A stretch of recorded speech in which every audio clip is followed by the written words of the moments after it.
Let me talk to you not just as a doctor, but as someone who has walked alongside many lives in their final chapters. I've seen the sparkle in the eyes of a 75-year-old who wants to see the Eiffel Tower. I've seen the trembling hands of an 82-year-old trying to open a prescription bottle in a foreign hotel room. I've heard the stories, felt the heartbreak, and witnessed the consequences. There are things people do not tell you about traveling after 70. And while this is not meant to scare you, it is my solemn duty to tell you the truth, even if it is a truth wrapped in discomfort, because you deserve to know what could lie quietly beneath the surface of that dream vacation. The first danger is something that most people underestimate. It is the stress traveling places on your cardiovascular system, air travel in particular. A study published in the Journal of the American College of Cardiology found that people over the age of 70 have a significantly higher risk of experiencing deep vein thrombosis during long-haul flights. That is when a blood clot forms in a deep vein, usually in the leg, and can travel to the lungs, causing a pulmonary embolism.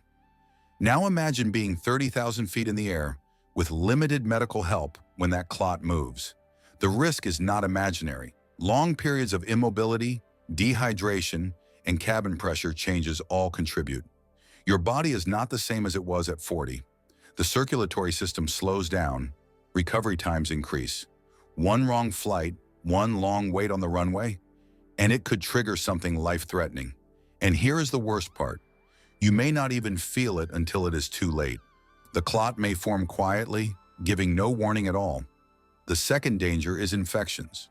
Not just COVID or flu, which everyone talks about, but more subtle and dangerous infections that take advantage of weakened immune systems.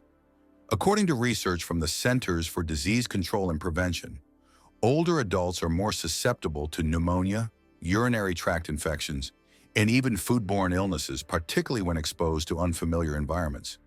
Traveling brings you into contact with different bacteria, viruses, and unsanitary conditions you are not used to.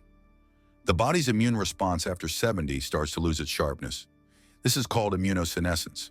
A study in the Journal of Gerontology highlighted how seniors produce fewer white blood cells and slower inflammatory responses, meaning the body struggles more to fight new infections.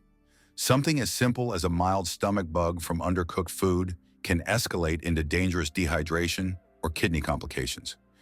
You might think you're just dealing with travel diarrhea, but in someone over 70, that could spiral into hospitalization. I've seen it happen. I've admitted elderly travelers who came back from what was meant to be their last great adventure, only to spend weeks in isolation wards battling infections their bodies could not handle. The third risk is something we often downplay. It is cognitive disorientation. Let me tell you this plainly. The brain after 70 is far more vulnerable to confusion, especially in fast-paced, unfamiliar settings. A 2018 study in neurology found that cognitive strain during travel can cause what is known as delirium onset in older adults. This is a sudden drop in mental clarity, sometimes appearing like dementia, triggered by things like jet lag, sleep deprivation, strange routines, and unfamiliar surroundings. I remember one man, aged 78, who went on a cruise to Alaska. On day 3, his wife noticed he could not remember the names of their grandchildren. He thought he was in a hospital. He was confused and frightened. It turned out to be a form of transient delirium brought on by exhaustion and overstimulation, and he never fully returned to the mental clarity he once had. The changes in time zones, the lights, the noise, the unfamiliar language, all of it combined to create a storm his brain could not weather. We assume our minds will keep up with our desires, but the truth is, after 70, the mind needs rhythm, calm, and rest more than ever. The fourth danger is mobility accidents. Falls, fractures, and strains are not just likely. They are common. According to the World Health Organization, falls are the second leading cause of unintentional injury deaths worldwide, and people over 70 are especially vulnerable. Picture slippery hotel showers, uneven cobblestone streets in old cities, rushing to catch a train, lifting heavy luggage from overhead bins. These are not dramatic Hollywood moments. These are everyday realities of travel, and each of them poses a serious risk. A broken hip at 72 is not the same as one at 35. Healing takes longer. Surgery carries more risks. mobility may never fully return. A friend of mine, a 74-year-old retired teacher, slipped in a hotel bathroom in Rome. She had to be flown home in a stretcher. What began as a joyous tour of Europe ended with months of immobility and deep depression. These are not isolated cases. The National Institute on Aging has reported that even minor falls in older adults can trigger a cascade of physical decline, loss of independence, and increased risk of mortality within a year of the incident.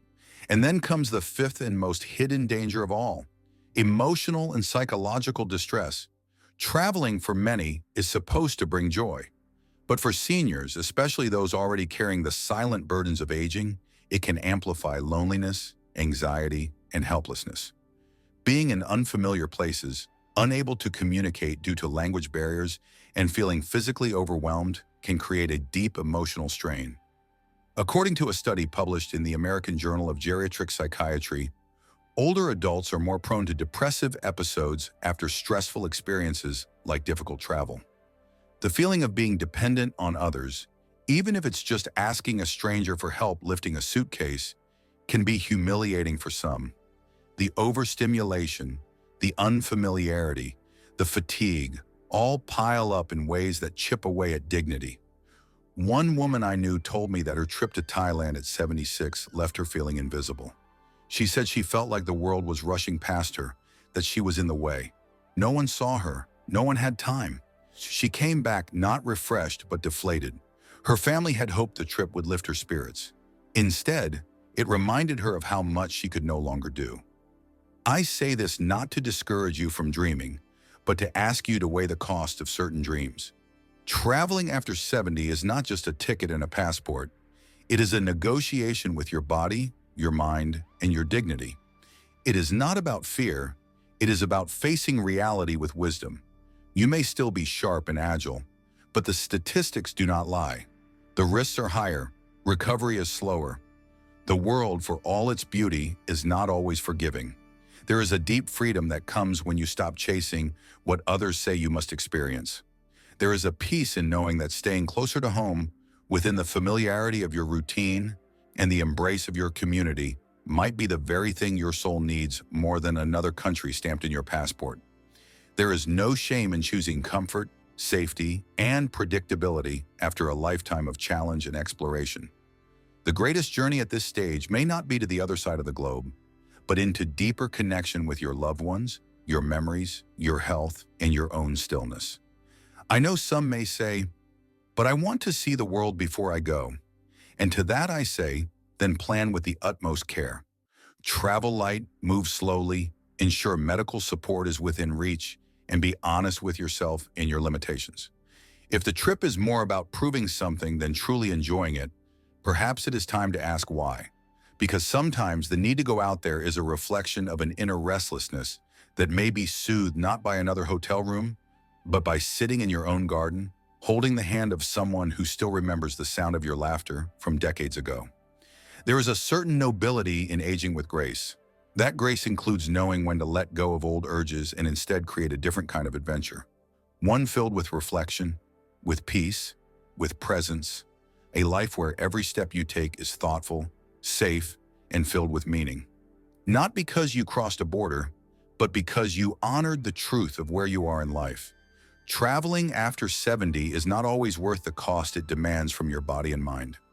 Sometimes the most courageous thing you can do is to stay home and find beauty in the small, quiet miracles that surround you every day. What do doctors really advise seniors who want to travel? Let me speak to you as someone who has cared for people across many decades of their lives. I am not here to take away your dreams, your freedom, or your independence, but I am here to offer truth with compassion. Many seniors come into my office asking the same question. Doctor, I want to travel. Is it still safe for me? And every time I pause. Because that answer is not as simple as yes or no. It depends on more than just age. It depends on health, readiness, support, and honesty. But what I will share with you now is what we, as doctors, truly want seniors to know before they book that next trip. First and foremost, we ask you to start with a complete health evaluation. This isn't just to check a few boxes or fill out paperwork. This is to truly understand how your body is functioning right now. Are your blood pressure and heart rhythm stable? Are your medications managed properly? Have you had any recent fainting spells, chest pain, or falls? These aren't just concerns on paper. They are signs your body may not tolerate the stress of travel. A study published in the Journal of the American Geriatric Society found that up to 45% of seniors over 70 traveling internationally had at least one medical issue that required attention during their trip. That tells us that pre-travel assessments must be taken seriously. You may feel fine at home, but the body behaves differently when taken out of routine. Even minor things like climbing airport stairs or walking through long terminals can strain your lungs and heart. We also advise that you review all your medications with your doctor before traveling. This is one area often overlooked. Different time zones, unfamiliar foods, and long flight durations can alter how your medicines affect you. Blood thinners, insulin, heart medications all require specific timing. Even simple over-the-counter drugs like sleep aids or anti-nausea tablets can cause confusion, dizziness, or interaction with other medications. The World Health Organization recommends that seniors carry a complete list of their medications and dosages, written clearly, along with the generic names in case the branded version is unavailable abroad. You should also pack extra doses in case of delay, and always keep them in your carry-on. Luggage can get lost, your health cannot. Another important point we bring up is the risk of blood clots, especially on long flights. This condition, known as deep vein thrombosis, becomes more likely after the age of 70. A study published in The Lancet revealed that seniors who sat still for more than 4 hours on flights had an 80% increased risk of developing clots. This is not to scare you, but to inform you. You must get up and walk every 1 to 2 hours. Flex your ankles and move your legs even while seated. Wear compression stockings if your doctor recommends them. Stay hydrated, but avoid too much alcohol or caffeine. Your body needs steady circulation and gentle movement. Sitting still too long is a silent danger you cannot ignore. We also urge seniors to think carefully about destination choices. This is not just about personal taste. It is about access to medical care, climate, hygiene, and safety. Remote regions or places with high altitudes can pose serious problems for older adults with heart or lung conditions. One patient of mine traveled to a mountainous village and experienced shortness of breath that turned into a medical emergency. Oxygen levels drop at higher altitudes, and the elderly body cannot always adjust in time. The International Society of Travel Medicine advises older travelers to avoid extreme climates and high elevations unless specifically cleared by a physician. And even then, they should carry detailed health records and emergency contact information. Something else we always highlight is travel insurance. This may sound like just a financial matter, but to us it is deeply medical. Your Medicare or domestic insurance may not cover emergencies abroad. If you fall, if you have a stroke, if your heart acts up, you could be left without support in a foreign system. Comprehensive travel insurance with medical evacuation is a necessity. I tell every one of my patients, do not consider this optional. A report from the U.S. Travel Insurance Association showed that over 40% of seniors who filed travel-related claims had medical emergencies. That is not a small number. Having the right insurance can mean the difference between being treated with dignity or being stranded without care. Let's also speak about mental and emotional preparation. Travel is exhilarating, yes, but it is also exhausting. It disrupts sleep, it challenges routines, and for some, it brings on confusion. Delirium is a real risk in older adults. According to a study in the journal Neurology, seniors exposed to time zone changes, lack of sleep, and new environments were significantly more likely to develop acute confusion episodes. This does not mean you have dementia. It means your brain is vulnerable to sensory overload. If you already struggle with memory or orientation at home, we urge caution when considering long trips. Familiarity is your friend. Sudden shifts in noise, light, and schedule are not. Now here is a simple but vital piece of advice. Never travel alone if you can help it. Having a trusted companion changes everything. They can carry bags, read signs, translate language, and most importantly, advocate for your health if something goes wrong. As doctors, we've seen too many seniors travel solo and end up frightened, confused, or medically unfit to make decisions. Even something as simple as getting lost in a busy city can become a dangerous situation. A friend or family member by your side is not just helpful, it is essential. You are not weak for needing help. You are wise for planning ahead. Hydration, nutrition, and rest are the invisible threads that hold your journey together. Drink plenty of clean water, avoid unfamiliar street food or raw ingredients, take time to sleep, even if it means skipping a tour. Your body needs recovery as much as it needs adventure. The National Institute on Aging emphasizes that digestion slows down with age. Eating rich or unfamiliar foods can lead to bloating, discomfort, or worse, infection. Be gentle with your stomach. Keep snacks on hand. And always listen to your body when it tells you it is tired. And above all, we advise honesty. Be honest about your limits. Be honest about your energy. Be honest about what you are hoping to gain from the trip. If your desire to travel comes from fear of missing out, ask yourself if the cost to your health is truly worth it. Sometimes the most meaningful experiences are not far away. They are in the quiet moments with people you love. They are in the conversations, the reflections, and the slow walks that do not need a passport to be powerful. Travel is not off limits to everyone after 70, but it must be done with eyes wide open. It must be done with preparation, caution, and deep respect for what your body has been through. As your doctor, I want you to live fully. I want you to see beauty, but more than anything, I want you to stay safe. Because the most precious thing you carry is not your luggage, it is your life.